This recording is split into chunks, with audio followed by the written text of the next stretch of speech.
So lately I have an urge to write some more and to explore more creativity and different things like that. Which is one of the reasons that I put the brakes on streaming.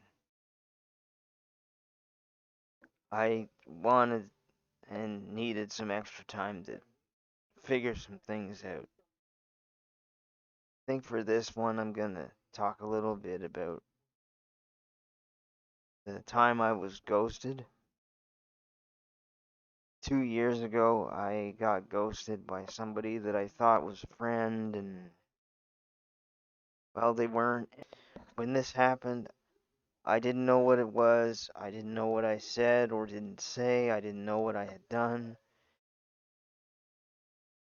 It's just after 7 years, she just decided that apparently, to this day, I still don't have a definitive answer. However, I don't I don't think about the person a lot anymore. And in my estimation, they were never a friend of mine. I didn't have a long history with them. There's there's no memories that stick out. So there's nothing there. We actually reconnected because of the Freedom Convoy. I followed the Freedom Convoy from start to finish. I loved watching it. I watched all the feeds right up until the very, very end there, where the PM brought in his hired goons and they abused their power, and his whole regime abused its power, and now look at all the lawsuits. But I don't want to talk about that right now. In the February there, as it was winding down, as it was over, and I said one of the last things because they made a joke. They made a joke. They say, I'll see you in 5 or 6 years. And I said, I don't want to, reluctantly, I said, I don't want to wait 5 or 6 years. We made plans because she's out west, apparently. I don't even know anymore. And so, but she visits Ontario, according to her, every now and again, because this is where she's originally from. And so we made plans to, hang out and whatnot. And this was 2 weeks before I was about to move, which I had moved to the town where she used to live. So 2 weeks prior to my moving, I wake up one day and all of a sudden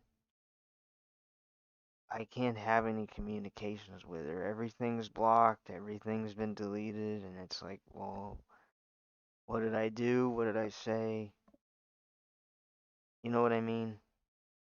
And I knew, honestly, I knew that something like this was about to happen. I had an intuitive inkling, inclination that something was about to happen. So I figured, well, shit, I might as well duck and cover. You know, what else are you gonna do? Duck, cover, or try to get out of the way. I know it's coming, so be prepared. And I was, and like I said, initially, I was really angry. I was upset. And the worst thing I did was I called her a fucking bitch. I didn't, not to her because she wasn't talking to me at that time, but just one day in my anger, I was thinking about it. I was trying to figure out what happened or what I had said or done. And in my anger, I just yelled out, "You fucking bitch." That's the worst thing I did. I didn't start a smear campaign. I didn't go and whine about it. I didn't, it is what it is. And at the end of the day, this was somebody that was 35 years old, and despite what I or anybody else would have said or done, they're gonna do what they want to do anyway, regardless. She'd already made up her mind, and she knew what she was gonna do anyway. So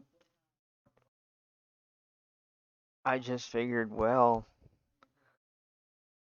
I didn't do anything wrong. I was nothing but supportive and encouraging and a friend, and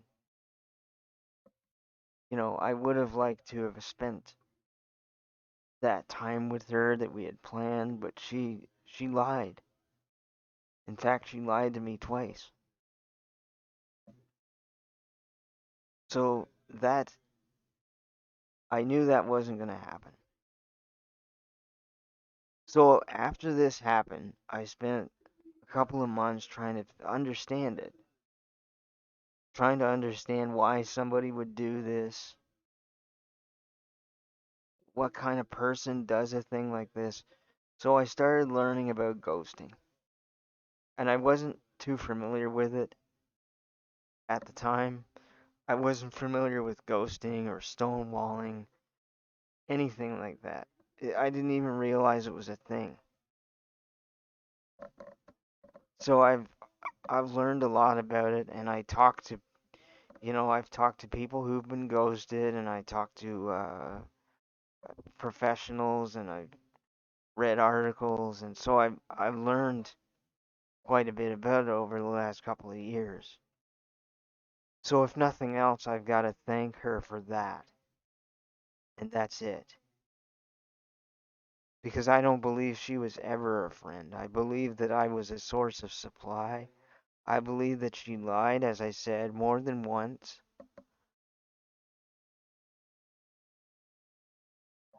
Well, she lied at least once, more than once, if you ask me.